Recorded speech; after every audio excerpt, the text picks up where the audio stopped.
Hi, welcome back to Fantasy Football Profits. My name is Rob Scooter. Thanks for joining us today. So today I want to do a video looking at some of the confusing backfield situations out there, and here's the reason why I want to do that. Beginning of the season happens, we all feel pretty good about our running back situations for the most part, but then sure enough, 1, 2, 3 weeks in, owners begin to scramble for a lot of reasons. One, injuries. They begin to pile up, guys are banged up, suddenly realize you wish you had more depth. And the two backs that you thought you had, once again, bye weeks are coming up, that's another thing you need to consider. Ineffectiveness. You see a lot of running backs out there that are just not as effective as we thought they would be. A guy that comes to mind for me would be Paul Perkins. A lot of people felt like he was going to have a better year than he's having so far. He's been ineffective. Then the other thing that creates problems for a lot of fantasy owners is that coach who is maybe just unwilling to commit to that one guy, and it leads to the dreaded running back by committee. I think about a coach out there right now that seems hesitant to really lean on one back. I think about Cincinnati. Now Mixon, he's the best back in that backfield by far, and so I'm not sure why they won't commit to giving him more carries. But all these things, whether injuries, ineffectiveness, bye weeks coming up, or just a coach unwilling to commit to one back, leaves fantasy owners scrambling to find quality backs out there. But I think there's some things that we can do sometimes to navigate through this minefield of some of these tricky running back situations, find a couple guys that can help us down the stretch. And I want to look at some of these things so that we can make sense of some of the murky backfield situations out there and find some value in teams right now that don't have a clear-cut number one guy. First team I want to take a look at is the Baltimore Ravens. I'll look at the short-term, long-term value in these running backs. So going into this, right now, primarily think of Danny Woodhead, Alec Collins, Terrence West, and Javarius Allen. But going into this year, a lot of players felt like, a lot of owners anyways, felt like that Danny Woodhead was going to be the guy, that he would get more carries, that he was the best back in that backfield. Now, right from the get-go, I was very hesitant to see that happening. One, he's older back, he's 32 years old. He's struggled with durability issues, he's been injured a lot because he's not very big, he's 5'8", 205. And so I've always saw him as your third down back who has great PPR value, but not the number one guy, not a guy that you can send between the tackles, 20 sometimes a game.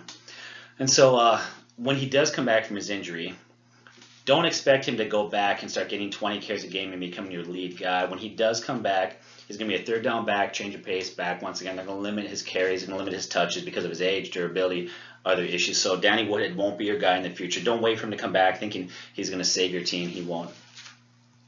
The other guy I think about right now is Alec Collins. Now, Alec Collins is a player that played for Seattle. And last year in the preseason, he looked really, really good. And it didn't quite pan out for him, but now he's over in Baltimore. He played last week. Now, he did lose a fumble, but he actually ran the ball very well and effectively. In fact, Coach Harbaugh today had said that he'd earn more carries. So he's definitely a guy that I'm not here to tell you that he's going to become the guy there, but he's definitely a guy you should have on your radar. He's young enough. He's got decent size. He's shown at times he can be effective. He's definitely a guy that can move into that role. So Alec Collins, once again, don't pick him up this week unless you're really, really desperate or you have extra bench space. He's definitely a guy to keep on your radar. The other guy there is Terrence West. Now, Terrence is a guy that throughout his career has been less than spectacular.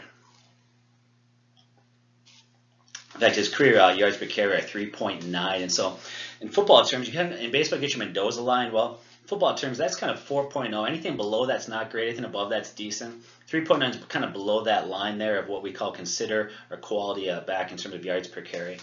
And so West is not that guy. And that leaves Javarius Allen. Now, Javarius Allen, once again, is not a flashy runner either. His yards per carry is similar to West, but I think Allen carries a lot more value than West, and here's why. He's just better in coming out of the backfield in terms of his ability to catch the ball.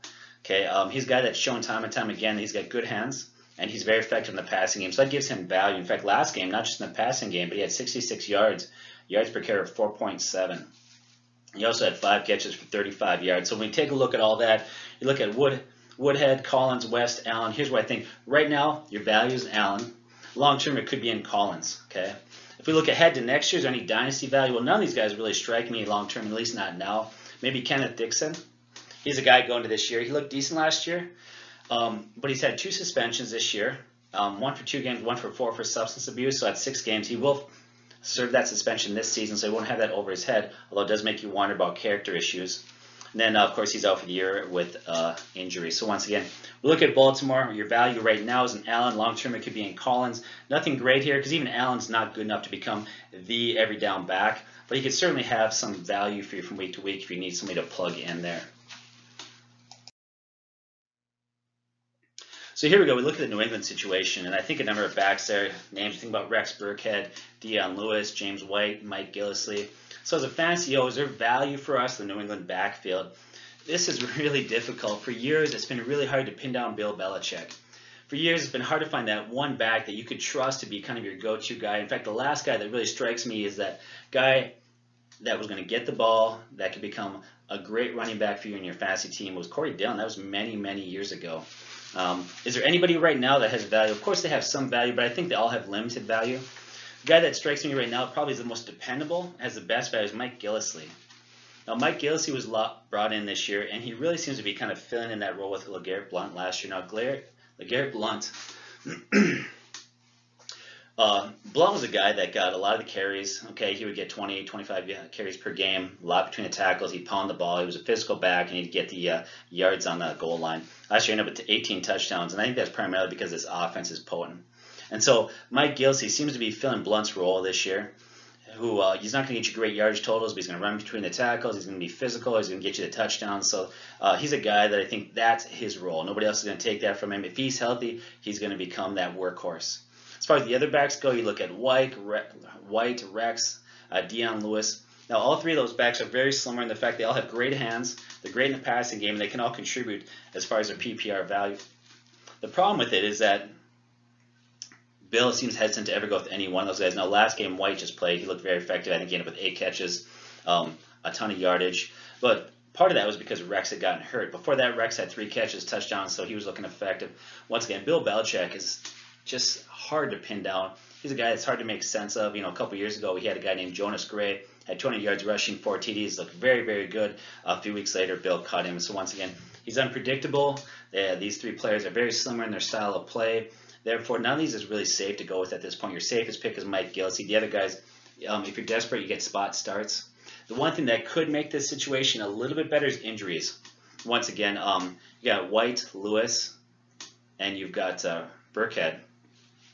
And all 3 of those guys are very similar. But if a couple of them were to get injured, and it would be down to maybe 1 or 2 backs in that role, that might increase their value. But once again, New England's running back situation, I don't think it's going to get any better other than Gillislee. It's one that I would stay away from. And so I don't think there's any really long-term solutions for you in this team here.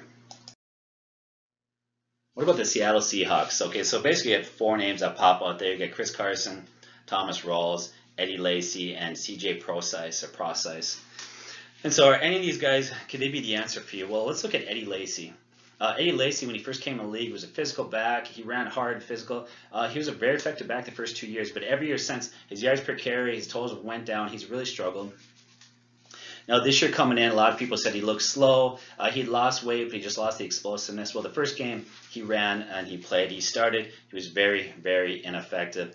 And a huge statement in game 2 is the fact that Seattle left him inactive. They didn't activate him for the game. And so that's a huge statement of where kind of his future is with the team. So once again, Eddie Lacy is not a guy that you can look towards unless something drastically changes. He's not a guy that I would depend on. He's not the guy 4 years ago that you could plug and trust him from week to week.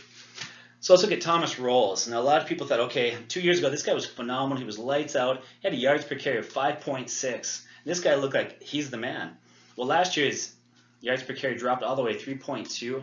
And this year, he hasn't looked that good either. Last week, he had 5 carries for 4 yards. So 2 years ago, this guy looked great. Last year, he really dropped off. And this year, he's not looking that good. And so that leaves basically 2 guys. Leaves CJ and Chris Carson. Right now, the best back there, and I think the future of this team is Chris Carson. Chris is looking better and better. Starting the preseason, he was physical, he was strong, he was explosive, and he's getting stronger and stronger. And it appears right now this is Chris's job. He's going to settle into that lead role unless he really screws it up. You know, his rookies are going to make mistakes. Hopefully he doesn't start fumbling the ball, but if he doesn't make any major mistakes, this is Chris's team, and CG will become your third down back. That's the value. That's how it makes sense of Seattle Seahawks running back situation. Once again, Chris Carson's got your value. Lacy, don't worry about it. Rolls, he's not looking very good. And CJ is kind of your third down back. So that's really kind of where you find your value for this team. Let's go to the New York Jets. Is there anybody that you can glean off of there that you can use? Well, you look at a few guys there. Matt Forte, you got Powell, you got Elijah McGuire. So is there anybody that has value there? Well, Matt Forte has been a great player. He's been in the league for years. He's a veteran. But he's 31 years old, and he's on the downside of his career. Okay, so he's really in the last days for him. So he can have some value. He's getting banged up. He's not the runner he once was. That leaves Powell. Now, Powell going into this year, everybody was huge on, or at least a lot of people were. I wasn't. Here at FFP, we kind of predicted he was overvalued. We see him as more of a journeyman who last year had a nice role. He had a huge jump in statistics last year, but we felt like that was an aberration of what was going on. Now this year's yards per carry 2.7, so we don't think Paul's the answer. What about Elijah McGuire? Well, here's a guy that really, if you look at who he is, what he was brought in for, what he does, you look at his skill set, this guy is really a kick return guy, an emergency spot starter for the team. Okay. Now, right now, some people get caught up in his yards per carry, and it looks really good. But here's what's going on: his yards per carry. If you got to look at when he's getting the carries and what he looks like, a lot of that is happening at times in the game when the Jets are down and defense is in pre-vet defense. He's getting these on draw plays like that, and it can elevate or can, it can elevate his yards per carry, leaving the impression that maybe he's a more effective running back than he truly is. Once again, Elijah's not the answer. Okay. What can you do with this backfield? Well, occasionally a spot start. But I would only really start a guy there, one, if you're desperate. Two, it would have to be in a PPR league because I don't see Powell, I don't see Forte getting 20 carries a game and going for 100 yards. So what you could see, maybe 10 carries a game, maybe 50, 60 yards in that range with 4, 5, 6, 7 catches maybe. And the reason why they hold PPR value is the Jets are a bad team. And they're going to be playing from behind a lot, which means they're going to have to throw the ball a lot. So that's kind of how this team shakes out. Once again, the one thing that could add clarity to this running back situation, as it could for any of them we're going to talk to, is injuries. Let's say one of those backs were to go down for the year with a year-ending injury or at least a longer stretch of time out for an injury. That would certainly bump up the value of the other running backs, but nobody here is great. None of these guys are somebody you can trust or lean on. And that goes to the Raiders. So what do we make of the Raiders team? You got Marshawn Lynch, Jalen Richards, DeAndre Washington. So is there any value in these guys? Can they save your team? Can you look to the Raiders to find somebody? Well, right now Lynch is going to kind of handle the heavy workload. He's a big physical back. He can run between the tackles, but he's 31 years old. Okay, so maybe he's got a year or 2 years left. Okay, in the tank. He will get the goal line carries. I think he's very similar to Blunt and some of those other guys that we have mentioned. Okay, and that leaves Richards and Washington. Now, these guys are scary, similar in who they are, how they play, and their roles. They're both 5'8", 205 pounds. And they're both guys that are they're quick, they're fast, they've got great hands out of the backfield, okay? So they're very similar backs, which is kind of, in one way, works against the whole idea that either back has value because they both can do it. In fact, game to game, sometimes you see Richards trending upwards, and then all of a sudden you have a couple games off, and then Washington trend upwards. And so once again, they just steal touches and carries from one another, just way too similar.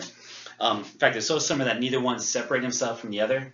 Right now, if I had to give a slight edge, I'd give it to Richards. I think he's looked a little bit more effective. Once again, neither running back are extremely effective. And here's the other thing, too. This team is going to win games on the arm of Derek Carr. That's it. This is Carr's team. He's a great quarterback. They're going to throw the ball. That's what they're going to do. And then you're going to see Lynch. He's going to run between the tackles, get a couple goal line carries. Not a lot of great value here. I don't see a lot of great future for the Los Angeles Raiders running back situation. How about the New York Giants? Is there value in this team here? So you get Paul Perkins, Shane Vereen. This team's running game is stuck in the mud. They're brutal. And you know what? I watched a few of the games, and I don't think the problem with Paul Perkins, I think it's the offensive line. They're putting a ton of pressure on Eli. They didn't really prove it in the offseason. This whole offensive line is a mess. And so I don't think the problem is Perkins. So where does that leave the team? Okay, well, until the O-line gets fixed, Paul Perkins has little value. Okay, maybe next year in a dynasty league, but right now he has very little value. I don't think he's going to turn around anytime in the near future. Now look at Shane Vereen. Now I think Shane Vereen actually is increasing his value. He's something I think you could look towards. One, he's getting more carries, but Vereen has great PPR value. In fact, a couple years ago, 2013, before he got injured, he was on pace for 94 catches. Already this year, he's got 12 catches in 2 games, so they're using him very effectively in the backfield. And he's a good enough runner. He's not a great runner, but good enough that he can run effectively. So he's a guy that I think that you could see getting, between targets and carries about 20 touches a game. So once again, I think Paul Perkins that because the O-line is so bad, they have to use Shane Vereen, dump the ball off, screen plays here and there. So if there's a value for running back for the New York Giants, it has to be Shane Vereen. Once again, neither one of these are a great pick, but if you're desperate for running backs, that's the guy to look towards going forward. So how about the Washington Redskins? What about their running back situation? You got Chris Thompson, Robert Kelly, Samaje Perine. So right now, the best running back there has been Chris Thompson. He's looked great. He's got 3 touchdowns in 2 games. He had some explosive runs. He looks phenomenal. But don't get so caught up in the hype. Once again, he's another guy, and I've said this a lot, he's got PPR value, okay, so he can catch the ball in the backfield. But he's a smaller back, and the coach has made it very, very clear they're going to limit his carries because they don't want him taking that sort of punishment. So here's what's going to happen right now. He's going to continue in that role where he's going to get maybe 5, 6, 7 carries a game at most, and then he'll get 6, 7, 8 targets a game. Okay, and that's kind of how they're going to work him in. And then whoever's healthy, whether it's Kelly or Perrine, those are the guys that are going to be the workhorse. Those are the guys that are going to get 20 carries per game. In fact, we saw Samaje Perrine had to fill in because Robert Kelly's banged up right now. He's injured. And I think he had like 21 carries for 67 yards. Wasn't very effective, but they gave him, like I said, a lot of the carries. So that's how it's going to shake out once again. Between the two, Perrine and Kelly looks like the better back so far. So as long as he's healthy, it's going to be his team. Okay. Once again, Kelly's going to be your guy that's going to take it between the tackles. He's going to get 20 carries a game, and Chris Thompson's going to catch the ball in the backfield, have some PPR value. Once again, none of these situations are great. None of these are great running back situations to have. But once again, that's how you can kind of make sense of the Washington running back situation.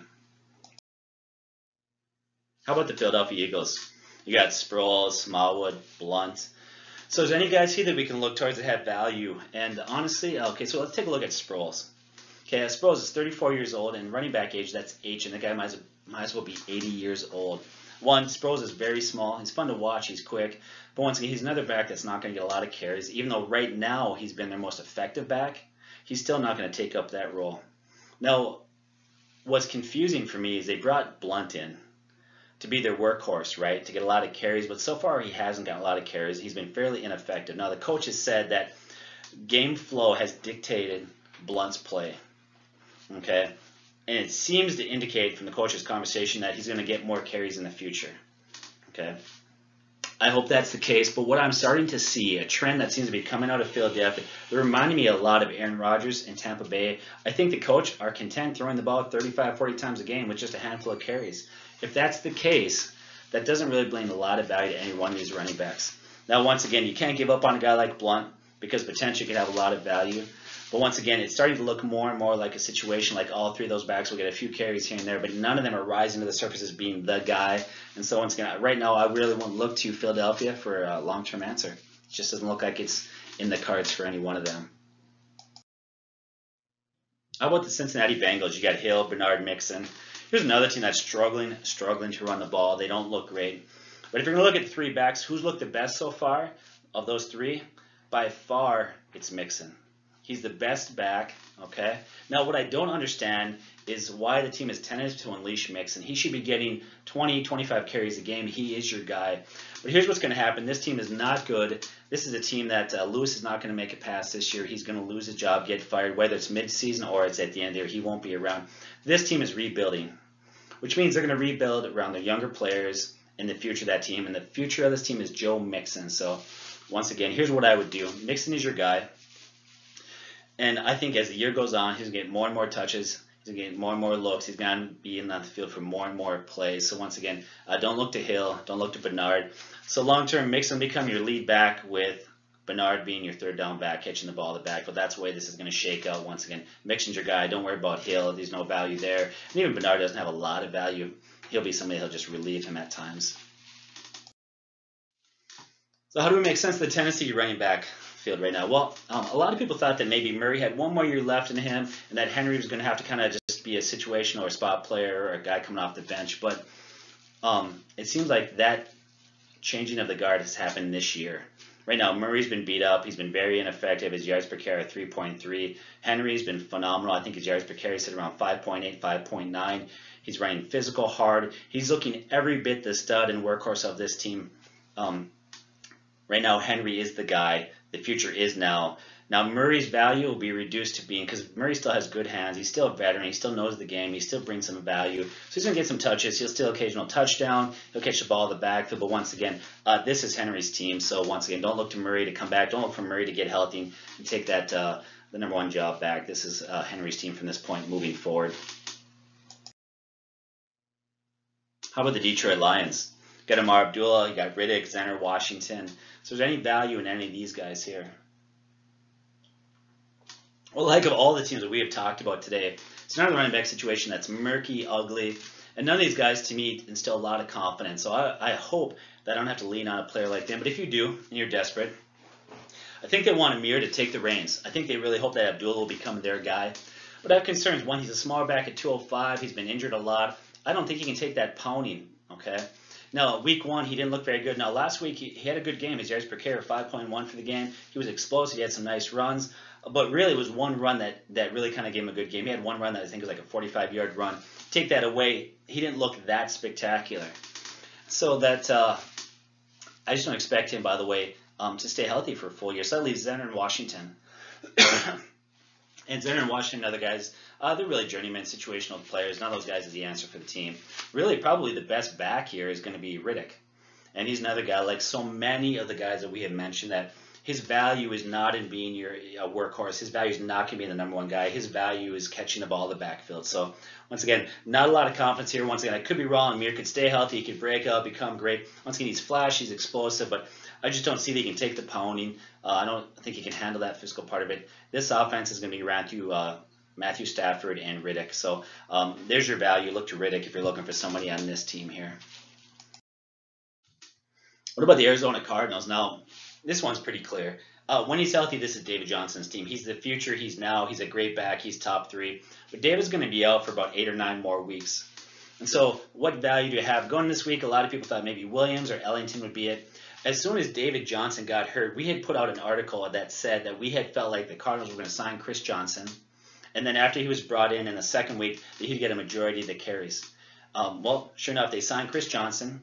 And not week 2, week 1, he's already got a majority of the carries, and he looks to be the lead guy right now. And I'm not really sure why the Cardinals cut him, because besides David Johnson, he looked better than Williams and Ellington in the preseason. So once again, Chris Johnson's where you're going to find your value in the meantime. He's not going to be as good as David Johnson, obviously, but he's a guy for the next 7 or 8 weeks. He's going to bring some value to your team. He's a guy that you could definitely pick up and you could definitely play until David comes back. What about the New Orleans Saints there? Got 3 running backs right now. You got Peterson, Ingram, okay? And then you got that rookie that's coming here, Kamari. So do any of these guys have value? Now the problem with this right now is that they're all carrying the ball. They're all splitting up the carries. None of them has had any value. I will say this. Adrian Peterson signing never made any sense to me from the beginning. I had no idea what they brought him in. Mark Ingram looks solid. He really come into his own last couple of years. He had over 1,000 yards rushing. He started catching the ball in the backfield. He was still pretty young at age 26. Now he's 27. I did not understand why they brought this thing in. And it looks like a disaster so far the first 2 weeks. Adrian has not looked great. He's upset about his playing time. I wouldn't be surprised if he gets traded or cut. Peterson, there's no value in Adrian Peterson. I'm a Minnesota fan. I love the years he brought to Minnesota, but his time is done right now as far as being an effective number 1 guy. Okay. Now, so far, none of the guys have looked great. Okay, they've all struggled. That offense has struggled running the ball. But right now, Ingram is the best running back there, hands down. Okay, if you can get Ingram, in fact, you could buy low right now. Ingram's a guy that I would love to trade for, put on my bench. I think when it's all said and done, you're going to see Peterson once again. He's going to get cut, move on. Something's going to happen. They're going to move on from him. And when the dust settles, this is going to be Ingram's team. He's still only 27. He can run the ball great. He's a good running back. Once again, this is going to, when it's all said and done, this will be Ingram's team. That's where you find your value right now. So buy low on him. What about the Tampa Bay Buccaneers? You got Martin, Rodgers, you got Sims. Okay, well, right now, Jacquez Rodgers is really a stopgap. He's going to have some value for you for 2 more, well, actually really only 1 more week. And so, so we're long-term past Jacquez Rodgers when Martin comes back from a suspension, okay? Well, Martin's very interesting because if you look, he's been in the league 5 years, okay? He had 2 seasons which he averaged 1,428 yards and a healthy 4.7 yards per carry.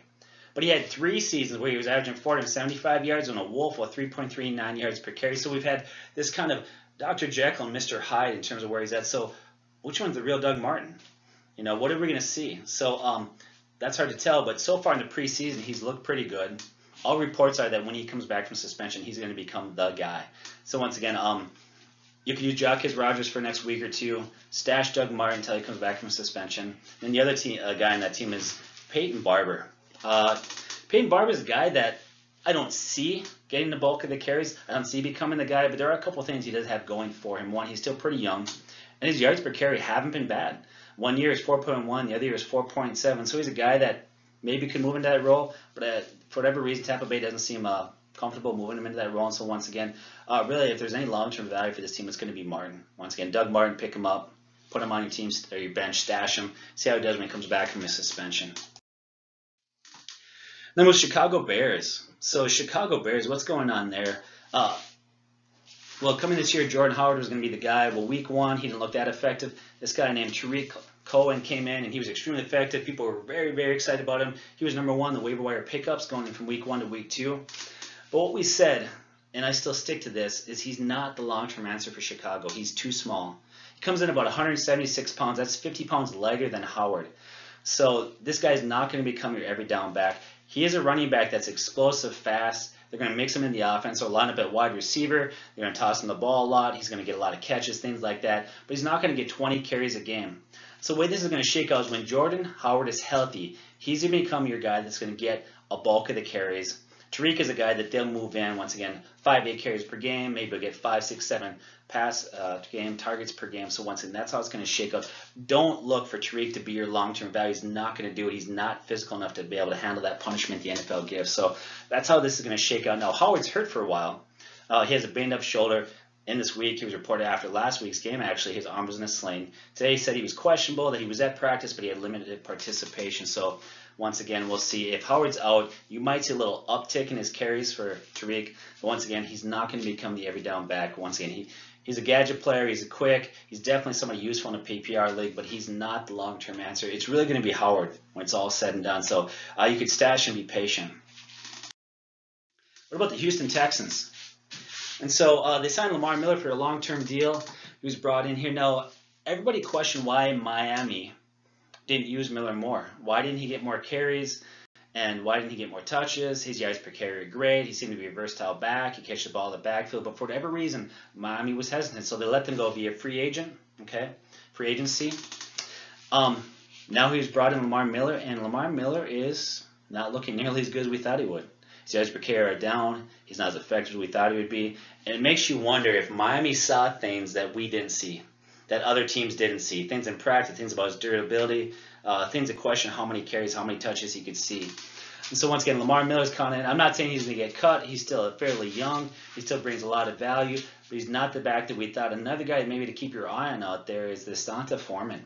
Okay, look great in the preseasons. Look okay, right? He's getting increased touches per game. Last game, he had almost as many carries as Miller. So once again, maybe he's a guy long term that you could have your eyes on. What I would do at this point is if you have Lamar Miller, I would definitely handcuff him with Foreman.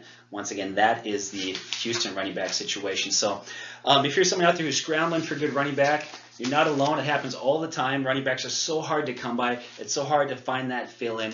That's why what I tend to do, because running backs are so difficult, is I load my benches with backup running backs, even running backs that maybe don't seem to have any immediate value, but I try to project a little bit to find out maybe who's got long-term value, because it doesn't take much. An injury, a bye week, something before you know you're scrambling. So once again, running backs are so important. Here's our few of the running back situations. Some thoughts for you there. See you next time from the Fastball Prophets. Now here's just a few other names to mention. I want to remind you guys, these are just a couple guys going from Sunday into the week that you can look at for waiver wires. We'll put out more information coming up, an updated video as the week goes on. Here's some other names to consider waiver wire pickups. One is Brandon Coleman, wide receiver in New Orleans. Now right now you've got Snead. He's on suspension. You got Ted Ginn Jr., kind of the number 2 guy, but he's not the long-term option. But Brandon Coleman is a guy that might have some long-term potential. He had a good game today. He's 6'5". He's a huge target, playing for a great offense and a great quarterback. Here's another one. This is a huge start. Talk about a situational play. The Miami Dolphins play the Jets next week. And so pick up Miami's defense, start him against the Jets. They'll have a good game for you. And then there's another guy out there that people are starting to look at. It's a wide receiver for the Bengals named Alex Erickson. Now, he's been in the league a couple years, but he's been basically a kick returner, but they've been using him in the offense. He's been getting targets and catches. In the last game, he had 4 catches. He looked decent. He's quick, fast on his feet. He's not dominant. He's not a guy that's a possession receiver. He's not an AJ Green that's going to go down the field, catch a lot of catches. But he's definitely a guy that if you're very desperate, once again, you can take a look at him. So thanks for joining us, the Fastball Prophets. Once again, see you later.